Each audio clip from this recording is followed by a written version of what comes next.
folks, I talked about this company in the last video, so I thought I would show it to you again.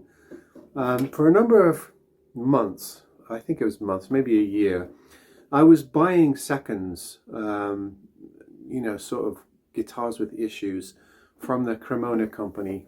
They also make flight ukuleles. And this was one of the very early ones I got, and this is an F65 Solo, F for flamenco. They do make a, I think it's an S65 Solo as well, which is a regular classical guitar, but this is a slightly different thickness and a cedar top on this.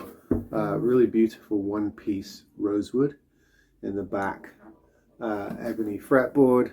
And I had much more expensive Cremona guitars after this. I believe I had a couple of Rosa Morenos, which I did videos on, and maybe 2 or 3 other brands, but this is the one that spoke to me and I kept it. So even though this wasn't the most expensive of the Cremona guitars that I got, this is the one that I love to play. I love the sound, I love the feel of playing it. One thing that grabs you right away is the volume. This thing is loud. It really is. It's got a really strong projection for a nylon strung guitar. And yes, it's dark with the cedar, but it's not a muffled darkness. You can still get plenty of growl out of this guitar. And I actually had the,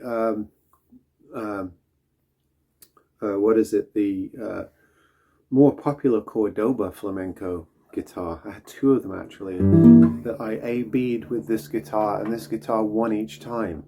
I still like the Cordoba flamenco guitars, but this one, just to me, for me, my particular ears and my playing, this one had the better sound. So you know, these are European made, and you can get these in the UK, but people don't seem to know that much about them. So I thought it was worth another video to talk about them. They do entry-level classicals. They do an all sustained woods sustainability model, which I've done a video for on this channel. They do a number of sort of student quality models, and then they do some much higher all solid wood models with exotic woods as well. You know, you can pay anywhere from, let's say, $200 or $300 to a couple $1,000 for a Cremona guitar, probably similar in pounds. This is somewhere in the middle. This is probably a $400 or $500 guitar, maybe even cheaper. But it just has a sound that I particularly like. And it's a very, very consistent guitar. I've always liked it. Whenever I get it out of the case and play it, there's that, oh yeah, wow, I remember this. This is a fun guitar. I've always enjoyed playing this. I've recorded with this as well. Now, it's not particularly strong like a flamenco guitar. I don't have the action really, really low so that the strings growl and bottom out. Like a lot of flamenco players tend to like. It's kind of strung like a classical. It feels like a classical guitar. It may have a slightly thinner profile in the ribs, but otherwise it feels and plays much like a classical guitar. There's plenty of room in the saddle. I don't have the action really, really low. It's a pretty common string height for a classical guitar, and it's fine for playing classical type music on it.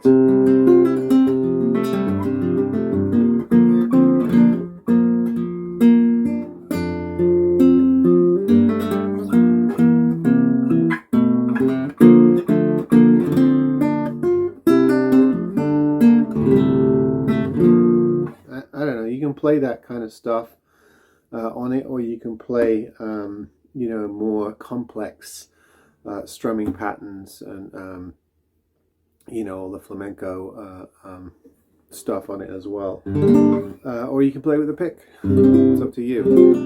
I apologize if it's slightly out of tune. But anyway,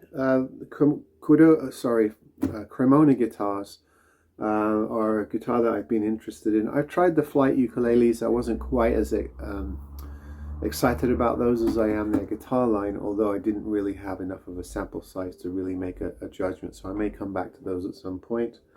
However, I really like these guitars. I've seen a couple on UK eBay site, so I know they're floating around.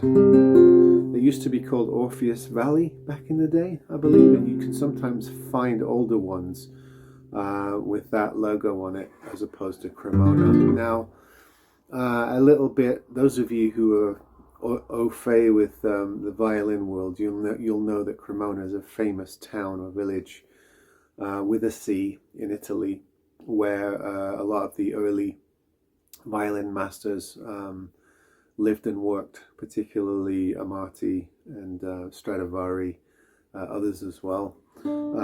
So they're kind of playing off,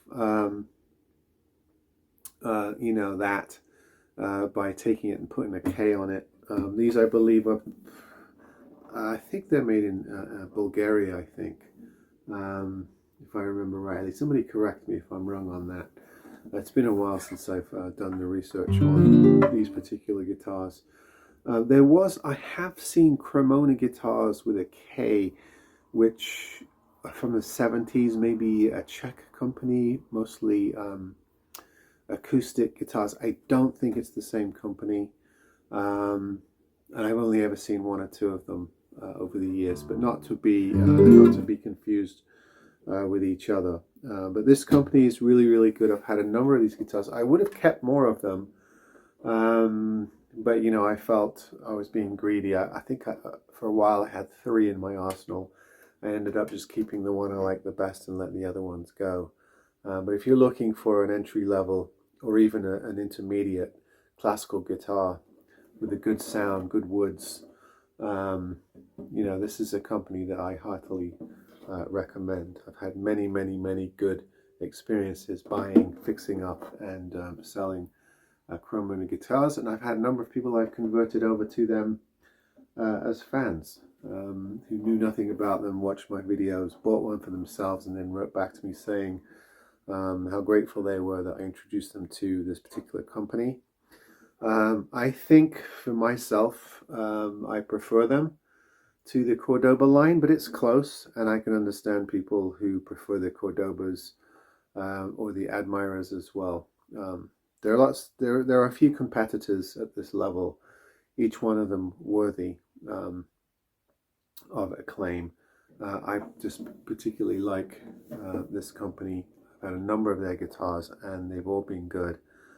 Even the ones where I've done serious repairs. I bought a few back in the day that had top cracks and serious construction issues, and even when I glued them together, they made nice guitars. So that's a good testament to this particular company. But anyway, this is the Kremona F65 Solo guitar. Thought I mentioned it on the last video I did, so I thought, well, why not just get it out and show it. It's made the trip with me across the Atlantic. It's settled well, it's weathered well, it sounds great. There are no issues with it. I'm glad to have it with me. I've had it for probably 4 or 5 years now and still enjoy it very much. So there you go. Beautiful one-piece rosewood back too. There you go, look at that. All right, folks, see you on the next one.